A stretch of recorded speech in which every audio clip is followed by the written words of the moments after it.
আপনার কবুতরের যে কোনো স্টেজে যে কোনো সময়ে আপনারা এইভাবে কৃমি কোষটা করাইতে পারবেন। এটার কোনো লিমিটেশন নাই, গরম ঠান্ডা শীত বৃষ্টি আপনারা যখন মন চায় তখনই করাইতে পারবেন। আপনার কবুতরের কোনো সমস্যা হবে না, একদম 100% ভাবে কৃমি গলায় পায়খানার সাথে বের করে দিবে, কোনো সাইড ইফেক্ট হবে না, কোনো রকম সমস্যা হবে না।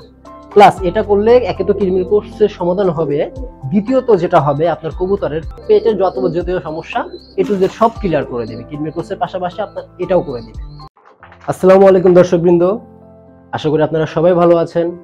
এসএস পিজন পার্ক থেকে আমি সাগর আছি আপনাদের সাথে। আজকের ভিডিওতে আমরা খুবই গুরুত্বপূর্ণ একটা টপিক নিয়ে আলোচনা করব, সেটা হচ্ছে কবুতরের কৃমি। কিভাবে বুঝবো আমাদের কবুতরের কৃমি হয়েছে এবং সবচেয়ে কার্যকরী উপায়ে কিভাবে আমরা কৃমির কোর্সটা সম্পূর্ণ করতে পারবো, সেই সমস্ত বিষয় নিয়ে আপনাদের সাথে আজকে আলোচনা করব। তো চলুন প্রথমে জেনে নেওয়া যাক কিভাবে বোঝা যাবে যে কবুতরের কৃমি হয়েছে, তাকে এখন কৃমির কোর্স করানোর দরকার। আপনার কি হবে, সর্বপ্রথম হচ্ছে কবুতরের ওয়েটটা খুব কমে যাবে, একদম ধাপ করে ওয়েটটা পড়ে যাবে, বুকের হাড়গুলা বের হয়ে যাবে। দেখা যাবে অনেক ফিট কবুতর কিন্তু বুকের হাড় একদম বের হয়ে গেছে। আচ্ছা, হঠাৎ করে এটা হয়ে যাবে। তারপর হচ্ছে কবুতরের খাবারে অরুচি দেখা দেবে, খুব ভালো ভালো খাবার দিলেও কবুতর খাইতে যাবে। কবুতরের অ্যাক্টিভনেস খুব কমে যাবে। কবুতর স্বভাবত একটু চঞ্চল প্রকৃতির হয়, কিন্তু কবুতরের যখন দেখা যাবে কৃমিটা হয়, কবুতরের চাঞ্চল্যতা অনেকটা কমে যায়। কবুতরের ড্রপিং এ প্রচুর দুর্গন্ধ হয় এবং পাতলা ড্রপিং হয়। কবুতর অস্বাভাবিকভাবে পানি খায়, কবুতর বেশি অতিরিক্ত পানি খায়। এটা হচ্ছে ঠান্ডার সিজনেও দেখা যায় কবুতর পানি বেশি খাচ্ছে। এগুলো মূলত কৃমি হলে হয়। এখন কিভাবে আমরা কৃমির কোষটা করাইতে পারি? আমরা কৃমির কোষটা করানোর জন্য কি করি, অনেক ধরনের মেডিসিন আছে, এগুলো খুব ভালো কাজ করে, সমস্যা নেই। এই ধরনের ওষুধগুলো নিয়ে আমরা কৃমির কোষ করাই। কিন্তু এখন মূলত যে জিনিসটা সমস্যা সেটা হচ্ছে এই ধরনের ওষুধগুলা একটা লিমিটেশনের মধ্যে রাখছে। এই ওষুধগুলা কি করা যায় না, আপনার হচ্ছে অসুস্থ কবুতর, যদি কোনো কবুতর অসুস্থ থাকে তার যদি চিকিৎসা চলে তাহলে কৃমির কোর্স করানো যায় না। যদি কোনো কবুতর ব্রিডিং এর আগে দিয়ে আর কি, জোড়া দেওয়ার আগ দিয়ে অথবা হচ্ছে আপনার জোড়া দেওয়ার পরে সেই কবুতরকে করানো যায় না। এটা হয় কি, আপনার কবুতরের যে শুক্রাণুটা থাকে সেই জিনিসটা গুলে, নর কবুতরের শুক্রাণুটা গুলে পায়খানার সাথে বের হয়ে যায়, ওটার কোনো কাজে লাগে না। তারপরে আবার আপনার হচ্ছে বাচ্চা কবুতর থাকলে, যে বাবা মা আছে বাচ্চা খাওয়াইতেছে, সেই তো কবুতরকে করানো যায় না, গরমে করানো যায় না, নানান রকম সমস্যা আছে। এই ধরনের এই টাইপে এই সমস্ত ওষুধগুলা দিয়ে কৃমির কোর্স করানো যায় না। এখন দেখা গেল যে আপনার লফটে একটা কবুতর আছে বা একটা দুইটা অসুস্থ কবুতর আছে, যাকে আপনি এখন করান নাই বা করাইতে পারেন নাই, এটার জন্য আবার নেক্সট টাইমে আবার নতুন করে ওষুধ কেনা যাবে, কারণ দোকান থেকে তার আপনি ওর জন্য একটুখানি ওষুধ আনা যাবে না। নাহলে কি করতে হবে, এটা আবার হচ্ছে নেক্সট সিজনে আপনি পরবর্তী সময় যখন কৃমির কোর্স করাবেন তখন আবার করাইতে হবে। এতদিন কিন্তু ওর মধ্যে কৃমিটা থেকে গেল, কৃমির সমস্যা কিন্তু রয়েই গেল।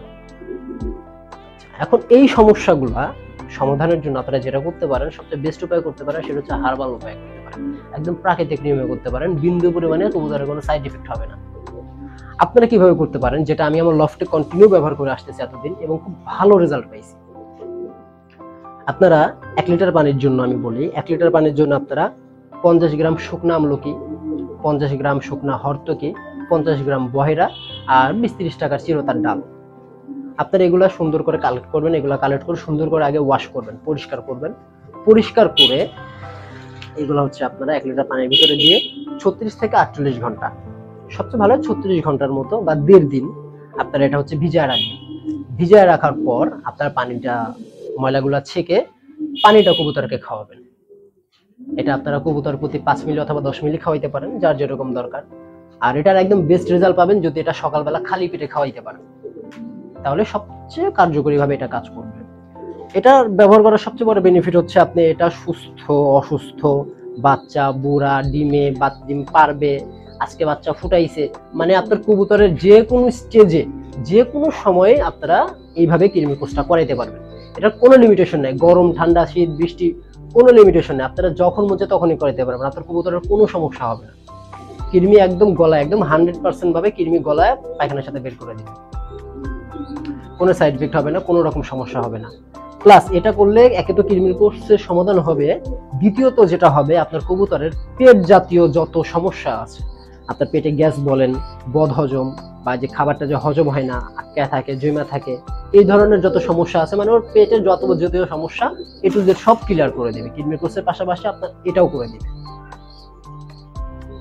আর এছাড়া কৃমি প্রতিরোধের জন্য, যাতে কৃমিটা লফটে কম হয়, এর জন্য কি করবেন, সবসময় আপনার কবুতরের যে লফটা সেটা পরিষ্কার রাখবেন। কবুতরের খাবার বাটি, বিশেষ করে পানির বাটিগুলো সবসময় পরিষ্কার রাখবেন। কবুতরকে মানসম্মত এবং পয় পরিষ্কার খাবার দেওয়ার চেষ্টা করবেন, কবুতরকে ভালো মানের ডিট দেওয়ার চেষ্টা করবেন। এগুলো দিলে আপনার কৃমিটা কম হবে। আর যদি হয়ে যায় আপনার এই উপায় করতে পারেন, এটা করলে একদম সম্পূর্ণ কার্যকরীভাবে 100% ভাবে আপনার কৃমির কোর্সটা কমপ্লিট হয়ে যাবে। এটা আপনারা প্রতি মাসে মাসেও করতে পারেন, এটা আবার 2 মাস পর পরও অথবা 3 মাস পর পরও করতে পারেন। তো আজকে এই পর্যন্তই। যদি ভিডিওটি আপনাদের ভালো লেগে থাকে, যদি আপনাদের উপকারে আসে, অবশ্যই লাইক, কমেন্ট এবং শেয়ার করতে ভুলবেন না। আর যদি কোনো বিষয়ের উপর আপনারা ভিডিও চান, কোনো টপিকে চান, অবশ্যই কমেন্টে জানাবেন। আমরা চেষ্টা করব ভবিষ্যতে বা নেক্সট টাইম সেই টপিকের উপর ভিডিও আনতে। ভিডিওটি যারা ফেসবুক থেকে দেখছেন আমাদের পেজটি ফলো করে পাশে থাকুন। যারা ইউটিউব থেকে দেখছেন চ্যানেলটি সাবস্ক্রাইব করে বেল আইকনটি প্রেস করে দিবেন। তার আগ পর্যন্ত সবাই ভালো থাকুন, সুস্থ থাকুন, আপনার ভালোবাসার কবুতরগুলোকে সুস্থ রাখুন। ধন্যবাদ।